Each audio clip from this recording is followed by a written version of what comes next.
आप सभी का हमारे YouTube चैनल में। आज हम एनसीईआरटी क्लास 9 क्षितिज हिंदी के अध्याय 1 दो बैलों की कथा के प्रश्नों को सॉल्व करेंगे। तो आगे बढ़ने से पहले अगर आपने हमारे YouTube चैनल को सब्सक्राइब नहीं किया है तो सब्सक्राइब करके बेल आइकन प्रेस कर लीजिए ताकि हमारे आने वाले वीडियो का नोटिफिकेशन सबसे पहले आपको मिल सके। तो चलिए शुरू करते हैं और देखते हैं कि कौन कौन से प्रश्न हैं और इसके उत्तर क्या होंगे। तो इसमें पहला प्रश्न है, कांजी हाउस में कैद पशुओं की हाजिरी क्यों ली जाती होगी? इसका उत्तर है, कांजी हाउस में कैद पशुओं की हाजिरी इसलिए ली जाती होगी ताकि कैद पशुओं की संख्या का पता चल सके और पता लगाया जा सके कि उनमें कोई भाग्य मर तो नहीं गया है। अगला प्रश्न है, छोटी बच्ची को बैलों के प्रति प्रेम क्यों उमड़ आया? इसका उत्तर है, छोटी बच्ची की मां मर चुकी थी। सौतेली मां उसे मारती रहती थी। इधर बैलों की भी यही स्थिति थी। गया उन्हें दिन भर खेतों में जोतता, मारता पीटता और शाम को सूखा भूसा डाल देता। छोटी बच्ची महसूस कर रही थी कि उसकी स्थिति और बैलों की स्थिति एक जैसी है। उसके साथ अन्याय होता देख उसे बैलों के प्रति प्रेम उमड़ आया। अगला प्रश्न है, कहानी में बैलों के माध्यम से कौन कौन से नीति विषयक मूल्य उभर कर आए हैं? इसका उत्तर है, इस कहानी में बैलों के माध्यम से निम्नलिखित नीति विषयक मूल्य उभर कर आए हैं। पहला, विपत्ति के समय हमेशा मित्र की सहायता करनी चाहिए। दूसरा, आजादी के लिए हमेशा सजग एवं संघर्षशील रहना चाहिए। तीसरा, अपने समुदाय के लिए अपने हितों का त्याग करने के लिए तैयार रहना चाहिए। और चौथा, आजादी बहुत बड़ा मूल्य है, इसे पाने के लिए मनुष्य को बड़े से बड़े कष्ट उठाने को तैयार रहना चाहिए। अगला प्रश्न है, प्रस्तुत कहानी में प्रेमचंद ने गधे की किन स्वभावगत विशेषताओं के आधार पर उसके प्रति रूढ़ अर्थ मूर्ख का प्रयोग न कर किस नए अर्थ की ओर संकेत किया है? इसका उत्तर है, प्रेमचंद ने गधे की सहनशीलता, सीधेपन, क्रोध न करने, हानि लाभ सुख दुख में समान रहने आदि गुणों के आधार पर उसे बेवकूफ के स्थान पर संत स्वभाव का प्राणी करार दिया है, जो बहुत अधिक सीधेपन के कारण सम्मान के पात्र नहीं समझा जाता। अगला प्रश्न है, किन घटनाओं से पता चलता है कि हीरा और मोती में गहरी दोस्ती थी? इसका उत्तर है, निम्नलिखित घटनाओं से पता चलता है कि हीरा और मोती में गहरी दोस्ती थी।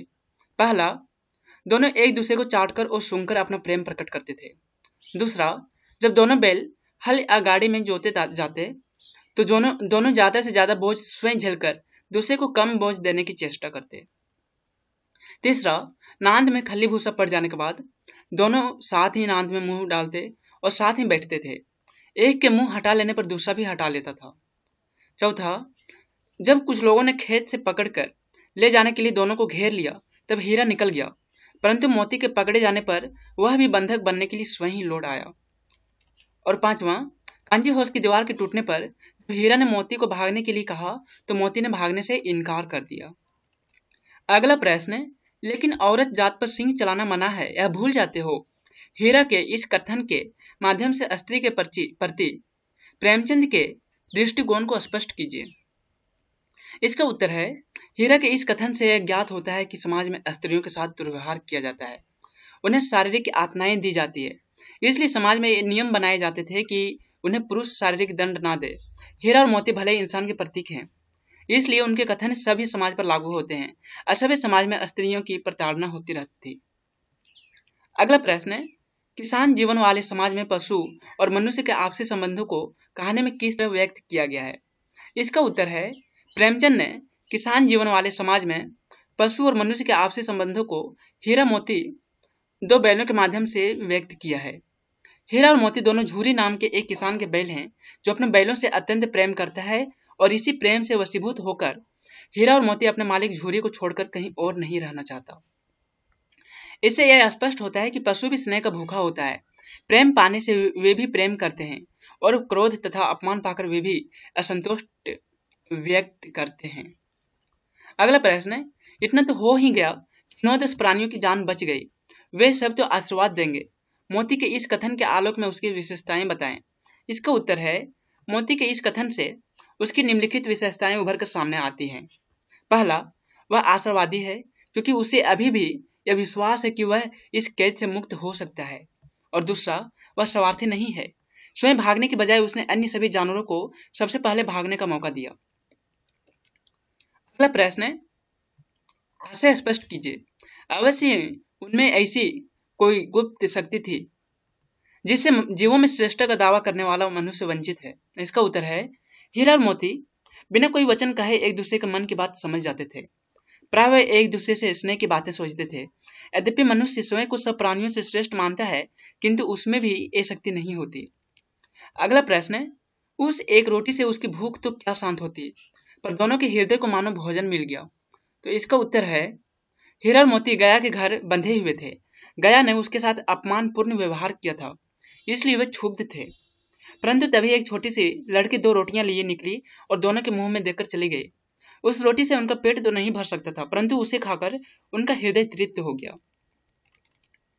अगला प्रश्न है, गया ने हीरा मोती को दोनों बार सूखा भूसा खाने के लिए देखा कि गया पराये बैलों पर अधिक खर्च नहीं करना चाहता था। गरीबी के कारण खली आदि खरीदना उसके बस की बात नहीं थी। वह हीरा मोती के व्यवहार से बहुत दुखी था। उसे खली आदि सामग्री की जानकारी ना थी। तो इसका उत्तर होगा गया पराये बैलों पर अधिक खर्च नहीं करना चाहता था। अगला प्रश्न है, हीरा और मोती ने शोषण के खिलाफ आवाज उठाई, लेकिन उनके लिए प्रताड़ना भी सही। हीरा मोती की इस प्रतिक्रिया पर तर्क सहित अपने विचार प्रकट करें। इसका उत्तर है हीरा और मोती शोषण के विरोधी थे। वे हर शोषण के खिलाफ आवाज उठाते रहे। उन्होंने झूरी के साले गया का विरोध किया तो सूखी रोटियां और डंडे खाए। फिर कांजी होश में अन्याय का विरोध किया तो बंधन में पड़े। मेरे विचार में उन्होंने शोषण का विरोध करके ठीक किया, क्योंकि शोषित होकर जीने का क्या लाभ। शोषित को भय और यातना के सिवा कुछ प्राप्त नहीं होता। आपको ये वीडियो कैसा लगा है हमें कमेंट में जरूर बताएं, और अगर वीडियो अच्छा लगे तो इसे लाइक कीजिए, दोस्तों के साथ शेयर कीजिए, और अगर आपने हमारे YouTube चैनल को अभी तक सब्सक्राइब नहीं किया है तो सब्सक्राइब करके बेल आइकन प्रेस कर लीजिए, ताकि हमारे आने वाले वीडियो का नोटिफिकेशन सबसे पहले आपको मिल सके।